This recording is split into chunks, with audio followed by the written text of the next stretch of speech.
Assalamualaikum warahmatullahi wabarakatuh. Kembali lagi dengan saya Edi Santoso dari SMK Negeri 1 Kalitengah. Kalau di pertemuan kemarin, pertemuan pertama kita sudah mempraktekkan bagaimana cara membongkar dan memasang rem tromol. Nah, pada kali ini kita akan menjelaskan dan mempraktekkan bagaimana cara memeriksa rem tromol. Jadi bagaimana pemeriksaan, apa yang kita periksa ini akan kita praktekkan di sini ya. Kita langsung saja. Jadi sebelum kita periksa, otomatis kita harus bongkar dulu ya. Langkah-langkahnya seperti yang kemarin sudah kita sampaikan. Nah, di sini kita langsung masuk ke pemeriksaan. Yang pertama, kalau tromol ini sudah kita lepas seperti ini ya. Ini kemudian kita bersihkan dengan menggunakan majun ya. Terus kemudian kalau perlu kita amplas ya kita amplas. Setelah itu baru kita periksa. Nah, sebelum kita periksa, kita perkenalkan dulu alat yang kita perlukan nanti. Yang pertama adalah vernier kaliper jangka sorong ya. Kita menggunakan ukuran yang 300 dengan ketelitian 0,02 mm, 300 mm ya. Terus kemudian nanti kita juga membutuhkan obeng ya. Terus untuk bahannya ya majun. Terus kemudian nanti kita membutuhkan amplas juga ya. Ini untuk pemeriksaan yang rem tromol. Nanti kita tidak akan memeriksa rem tromol saja, tapi kita juga nanti memeriksa rem cakram juga. Peralatannya kita nanti menggunakan yang namanya dial indikator with base-nya ya. Kemudian kita juga menggunakan mikrometer dengan ketelitian 0,01, panjang 25 sampai 50 mm ya. Oke. Langsung kita praktek terlebih dahulu ya. Pertama kita mengukur diameter tromol. Nah, ya. Kita ukur diameter dalam tromol ya dengan menggunakan vernier kaliper. Oke.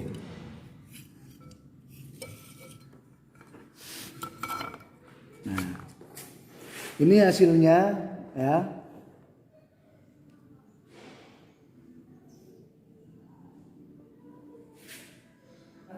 Dua puluh lima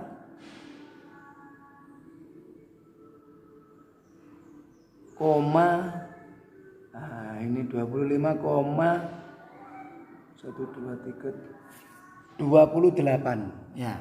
Nah, hasil ini ya, terus kemudian kita cocokkan dengan spesifikasinya. Untuk cara pemeriksaan rem tromol, diameter rem tromol ini sama semua antara mobil satu dengan yang lainnya. Akan tetapi apakah tromol ini sudah tidak perlu dilakukan, perlu ganti atau memang sudah haus? Ini kita harus melihat spesifikasi setiap kendaraan. Ya.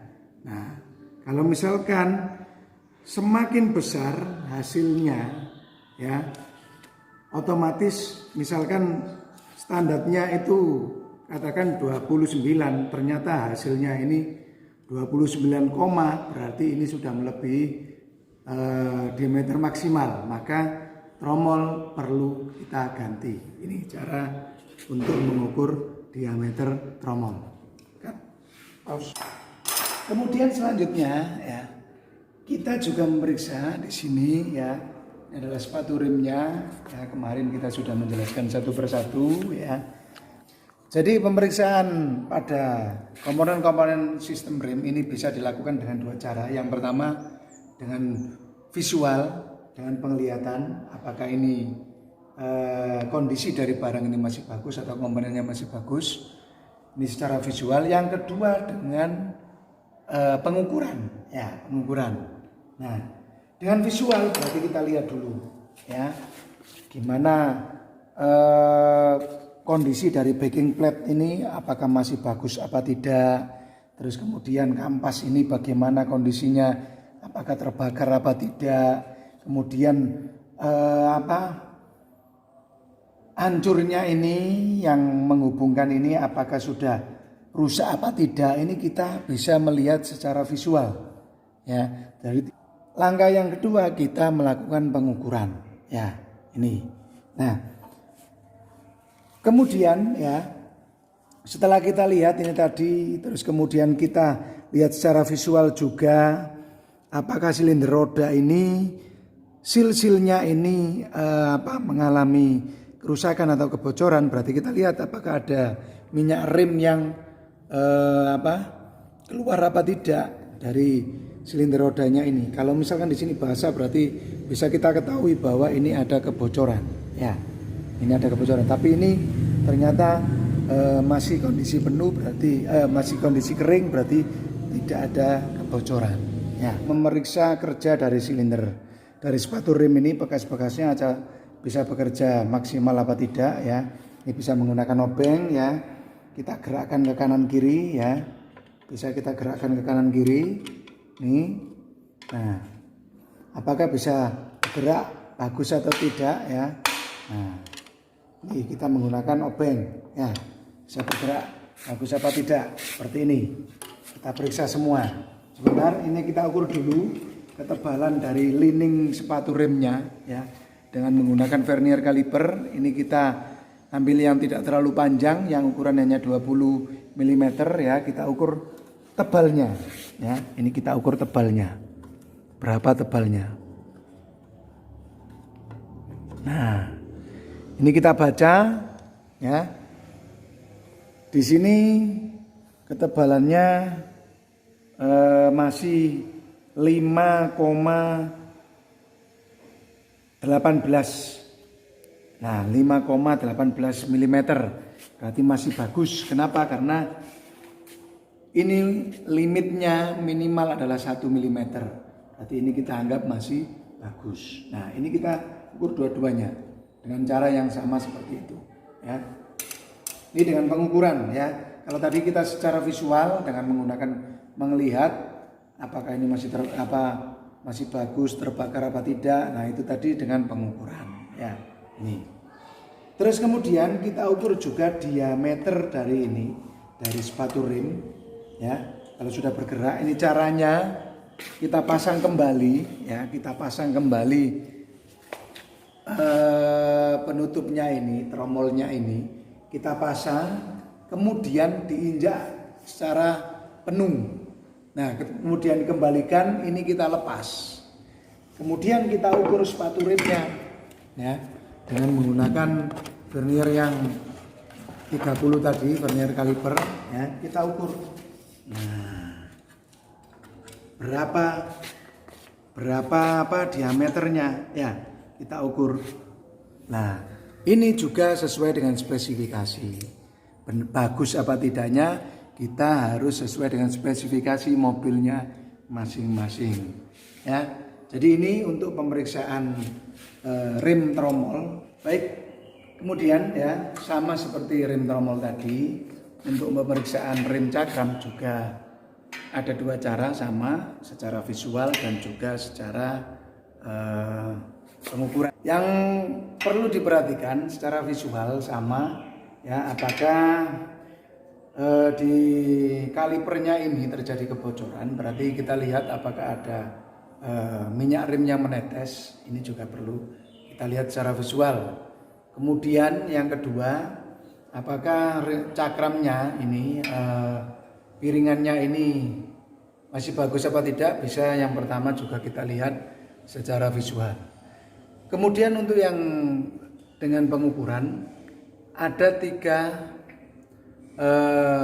pemeriksaan yang perlu dilakukan. Yang pertama adalah ketebalan dari piringan, yang kedua adalah keolengan atau run out, yang ketiga adalah kerataan. Untuk kerataan bisa kita lihat apakah ini rata. Kalau misalkan kurang rata berarti harus kita bawa ke tukang bubut, kita ratakan, tapi harus juga memperhatikan ketebalan minimal. Makanya kita ukur dulu ketebalan minimal dengan menggunakan mikrometer, ya. Ketebalan piringan ini kita ukur dulu dengan menggunakan mikrometer, ya. Nah, ya. Aja cedek-cedek masalah iki alate gak kena. Terus begini. Ya. Nah, kita ukur terus kemudian ketebalannya berapa? Ya, ini juga sama seperti tadi.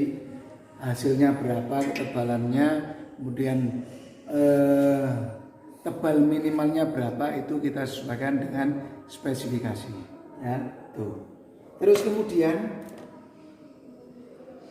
kerataan tadi sudah. Yang ketiga adalah run out kita atau keolengan. Kita menggunakan dial indikator dengan weight base atau dengan magnetnya. Terus kemudian kita mengukur run outnya ya atau keolengan.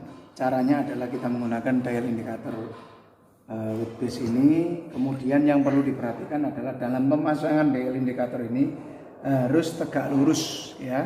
Jarum harus tegak lurus dengan cakramnya atau piringannya. Nah, ini nanti kita gerakkan, kemudian kita cari simpangan yang terbesar. Ya, kita cari simpangan terbesar, terus apakah ini aus apa tidak? Berarti kita menyesuaikan dengan spesifikasi yang ada. Ya, ini. Jadi seperti itu kita cari, kita gerakkan, terus kemudian kita cari simpangan yang terbesar. Ya, ini. Oke. Pemeriksaan selanjutnya yang kita lakukan adalah pemeriksaan pada reservoir tang di minyak rem.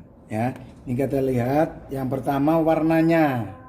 Ya, warna rem. Ini kita tahu meskipun kadang minyak ini kelupaan kalau kita mengganti minyak oli, tapi kita biasanya lupa mengganti minyak rem ya. Minyak rem ini kita ganti biasanya kurang lebih 20.000 km pemakaian. Kita ganti, kita bleeding, kita keluarkan, kita ganti baru ya. Nah, di sini kita lihat warnanya secara visual, kemudian kita lihat di levelnya ya. Kalau misalkan kurang dari minimal berarti harus kita tambah ya. Ini untuk minyak rem. Oke, yang ini adalah posternya. Kita bisa melakukan pengujian cara kerja dari poster ya. Poster ini adalah bertujuan agar proses pengeriman itu dalam penginjakan pedal ini lebih ringan ya. Ini master rem. Kalau ini master silindernya, master remnya, master rem ya. Nah, ini kita periksa apakah ada kebocoran juga. Kalau misalkan di sini ada kebocoran berarti ada kerusakan pada seal silinder atau master silinder ini ya. Nih. Oke. Selanjutnya kita ukur ya dari tinggi pedal rem ini. Sebelum diinjak kita ukur ya. Kenapa? Karena tinggi dari pedal rem ini menjadi menjadi contoh atau menjadi apa ya namanya istilahnya. Tingginya ini berarti nanti dijadikan patokan untuk tinggi dari kopling. Makanya ini harus kita ukur dulu tingginya berapa ini ya. Kita baca, kita sesuaikan dengan spesifikasi. Terus kemudian gerak bebas pedal rem ini juga kita ukur. Nah, di sini belum rem. Nah, ini adalah gerak pedal bebasnya. Ini juga kita ukur apakah ini sudah sesuai dengan spesifikasi atau belum ya. Ini. Oke ya. Ini pada pedal rem. Baik, itu tadi pemeriksaan pada rem, baik rem tromol maupun rem cakram ya. Semoga bermanfaat. Kalau misalkan mengenai spesifikasi itu kita harus menggali informasi baik dari buku manual atau dari informasi lain yang sesuai dengan merek atau jenis pabrik atau jenis dari kendaraan masing-masing. Kurang lebihnya saya mohon maaf dan saya akhiri. Wassalamualaikum warahmatullahi wabarakatuh. Terima kasih.